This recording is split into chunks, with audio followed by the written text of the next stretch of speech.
Hi, all. I want to talk a little bit about Pluto. I've already talked about how it's going through Capricorn, its final retrograde there before it moves into Aquarius and stays in Aquarius for good for the next 18 or 20 years. But there are some interesting things about the precise timing of Pluto moving into Aquarius that are worth mentioning because it's really going to shift the energies in November. So, first of all, we have a Mars retrograde coming up.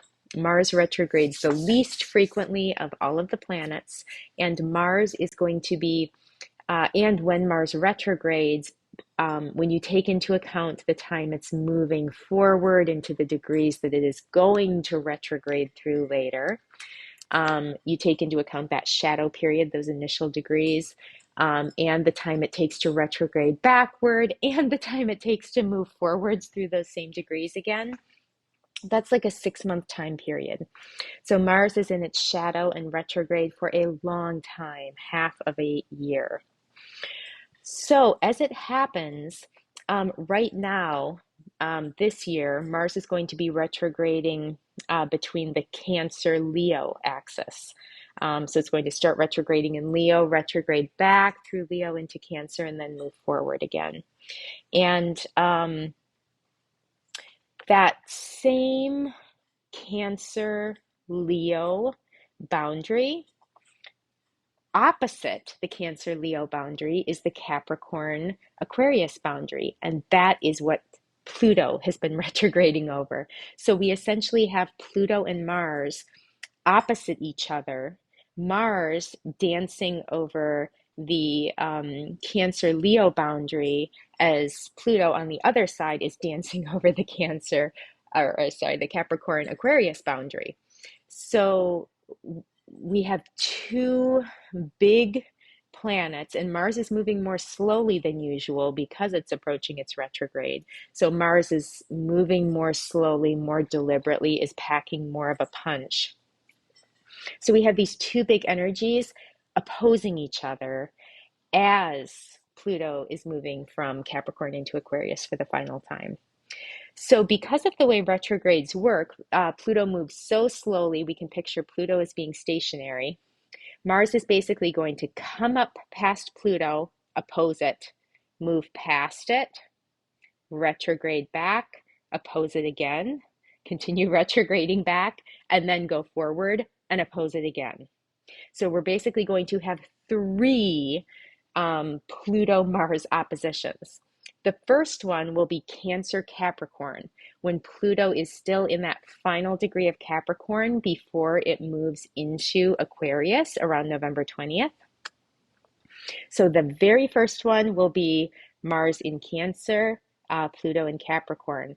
The next two, as Mars is retrograding backwards and then as Mars is coming back forwards again, those two will be Mars in Leo and Pluto in Aquarius. So just taking a minute to think about, there's already so much energy happening just with Pluto changing signs, because it only changes signs about once every 20 years. So there's already just an enormous energetic shift there. Then when you pair that with three direct oppositions from Mars, while Mars is retrograde, as close to the Earth as it ever gets, moving very slowly and deliberately, there's just a lot of power there. And if we think about the meanings of Pluto and Mars and what those planets, the energies that they bring and what they're trying to accomplish, Pluto is all about control and power dynamics. And Mars is all about fighting for fighting to move forward, fighting for what you want. When we have Mars moving between Cancer and Leo, Mars in Cancer is very protective and nurturing, like that mama bear energy fighting for her cubs. So that Mars in Cancer is going to be very much about fighting for those around you, your family, the causes close to your heart that you believe in. When Mars moves into Leo, Leo is more of the me sign. It represents more of the ego.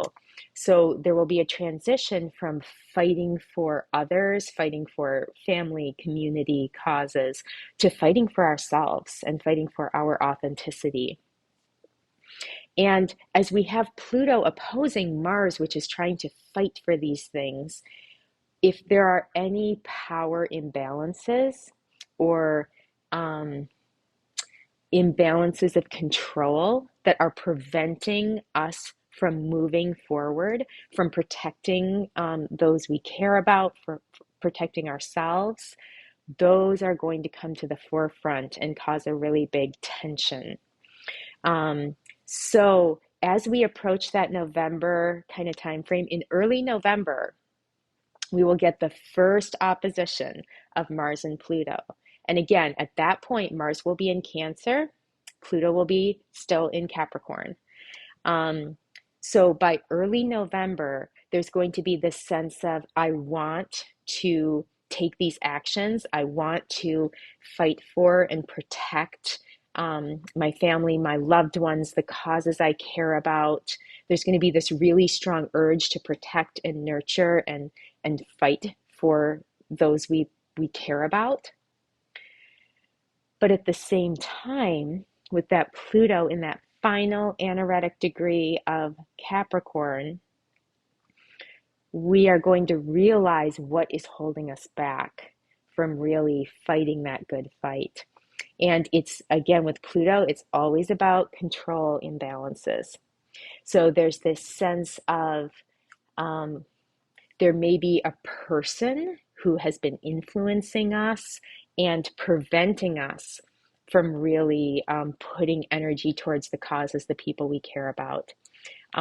It may be that there's an organization, a government, or government agency, or there's something that's basically has more control over us than it should, and it's preventing us from living out our authentic life and supporting those we care about. So that's one way this can play out. The other is maybe we have been too controlling of others. And so maybe that control imbalance, it isn't about us being overly controlled, it's about us being overly controlling. So it might be that we have been squashing other people's need to sort of spread their wings and fly and, move towards what they care about and what they believe in. And maybe we have been preventing them from doing that, whether that's on purpose or inadvertently. And I think that's one important thing to keep in mind. The Pluto power imbalances are not always on a conscious level. It's not always about us trying to exert control over other people or them trying to exert control over us. It's much more just in that true depth psychology place. We all have different tendencies. We've been domesticated in different ways. We have different traumas and wounds, and we're kind of, even when we are approaching the world and our lives in the best ways that we can, we carry some baggage, and that can mean that we hurt ourselves, that we hurt others. So as we're approaching this time of these 3 Pluto-Mars oppositions, when we are going to feel so much urgency towards protecting and nurturing the important people around us, and then as Mars moves into Leo, protecting the authenticity of ourselves and bringing our true selves to the world. As that is happening, and we're having all of these realizations around the things that are preventing us from doing that, and the ways we may be preventing other people from doing that, this is a really good astrology configuration to approach with real thoughtfulness and meditation.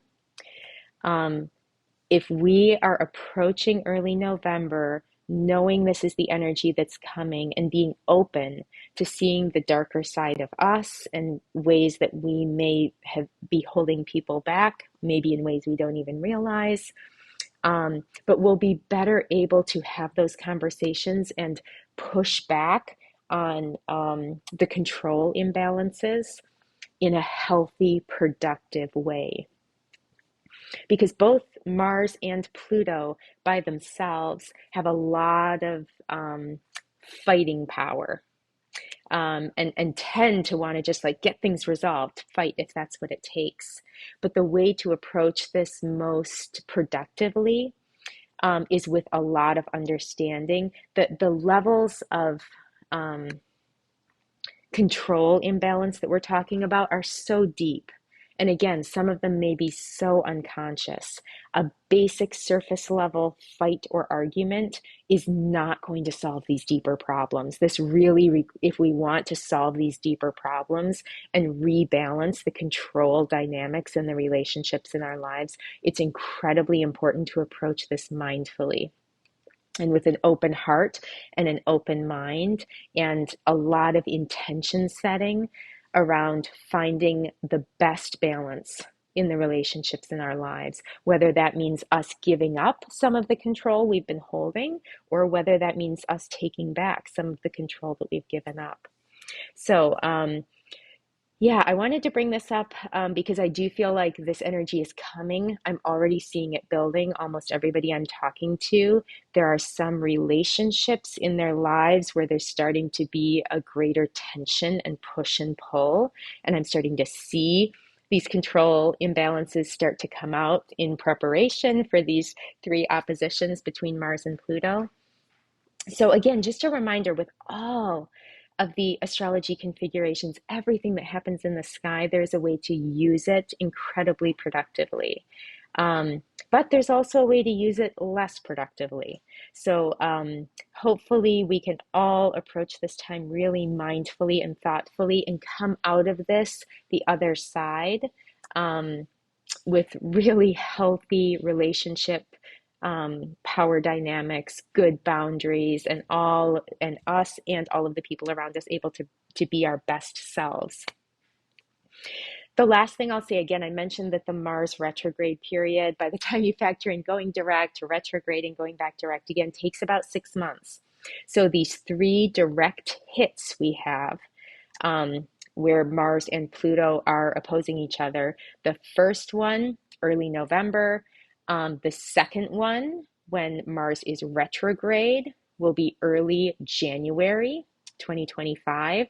And the last and final one will be in late April 2025. So this is not something we have to solve in November. This is more like we're seeing the energy build already. There will likely be, we will really start to see this in early November when we get the first opposition.